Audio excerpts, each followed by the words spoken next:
வணக்கம் நண்பர்களே, நான் உங்கள் TN61 ராஜா. நம்ம சேனலை சப்ஸ்கிரைப் பண்ணாதவங்க கண்டிப்பாக சப்ஸ்கிரைப் பண்ணிவிடுங்க. நாம் இன்றைக்கி பார்க்க போகிற இடம் அரியலூர் மாவட்டத்தில் உள்ள கள்ளக்குறிச்சி கலியுக வரதராஜ பெருமாள் கோவிலை தாங்க பார்க்க போகிறோம். இங்கே ஒரு மிகச்சிறப்பு என்ன அப்படின்னா, எல்லா கோவில்களிலும் சிலைகளை வைத்து தான் சாமி கும்பிடுவாங்க. ஆனால் இங்கே ஒரு வித்தியாசமான முறையில், அதாவது கற்களாலான ஒரு கம்பத்தையே இங்கே தெய்வமாக வழிபடுகிறார்கள். அதுதான் மிகப்பெரிய ஒரு சிறப்பு அப்படின்னு சொல்கிறாங்க. நம்ம ஏற்கனவே பெருமாள் மலையை பார்த்துருப்போம். அதே மாதிரி தாங்க இந்த அரியலூரில் உள்ள கள்ளக்குறிச்சி கலியுக வரதராஜ பெருமாள் கோவிலையும் தென்னகத்தின் திருப்பதி அப்படின்னு சொல்கிறாங்க. கல்லால் ஆன ஒரு கம்பத்தையும் ஒரு மரத்தையுமே இங்கே தெய்வமாக வழிபடுறாங்கன்றது தான் ஒரு சிறப்பான விஷயம். எப்படி இந்த வரலாறு உருவாயிடுச்சு அப்படின்னா, ஒரு விவசாயி மாடுகள் மேய்ச்சி கொண்டு இருக்கிறாரு. அதில் ஒரு பசுமாடு தொலைஞ்சிடுச்சு. அந்த பசுமாடு காணடைஞ்சதை தேடிட்டு இருக்காரு. 3 நாள் தேடியும் அந்த பசுமாடு கிடைக்கவில்லை.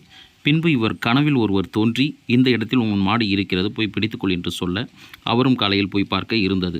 இப்படி இந்த கோவிலின் வரலாறை சொல்லிகிட்டே போனோம்னா நமக்கு நேரம் இருக்காதுங்க. கண்டிப்பாக நீங்கள் இந்த கோவிலை போய் பாருங்கள், ரொம்ப அருமையாக இருக்கும். நீங்கள் இந்த கோவிலை பார்த்துட்டு கோவில்லையே வரலாறு இருக்குது, அந்த வரலாறை படித்து இந்த கோவிலோட முழு வரலாறையும் தெரிஞ்சுக்கிங்க.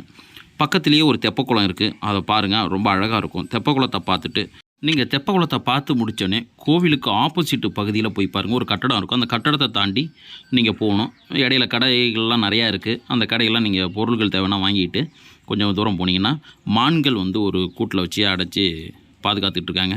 நம்ம பார்வையாளர்கள் பார்க்குறதுக்காக தான் வச்சுருக்காங்க. ரொம்ப நல்லா இருக்குது. மான்குட்டிகள், மான்கள், அப்புறம் மயில்களும் பக்கத்தில் இருக்குது. இன்னொரு விஷயம் என்ன அப்படின்னா, இந்த பசுமாடு கதை சொன்னேன் இல்லையா, அதனாலேயே இன்னமும் அந்த நினைவாக இங்கே தன்னுடைய வேண்டுதல் நிறைவேறணும் அப்படிங்கிறதுக்காக இங்கே மாடுகள் கொண்டாந்து விடுறாங்க. அந்த மாடுகள் ஒரு பகுதியில் அடைச்சி வச்சுருக்காங்க. அதையும் நீங்கள் போய் பாருங்கள். அதில் இன்னொரு அதிசயம் என்னென்னா, 5 கால் கொண்ட ஒரு பசுமாடு இருக்குது. அதையும் நீங்கள் பார்த்துட்டு போங்க, ரொம்ப நல்லாயிருக்கும். இந்த கோவிலில் எப்போதுமே கூட்டமாக இருக்குங்க. அதனால் நீங்கள் புரட்டாசி மாதம் வந்தீங்க அப்படின்னா 1 நாள் ஆகிடும் சாமி கும்பிட. அதுவே நீங்கள் ஏப்ரல் மாதத்தில் வந்தீங்கன்னா தேர் திருவிழாவும் பார்க்கலாங்க. ஓகே, நம்ம அடுத்த வீடியோவில் பார்ப்போம். நன்றி.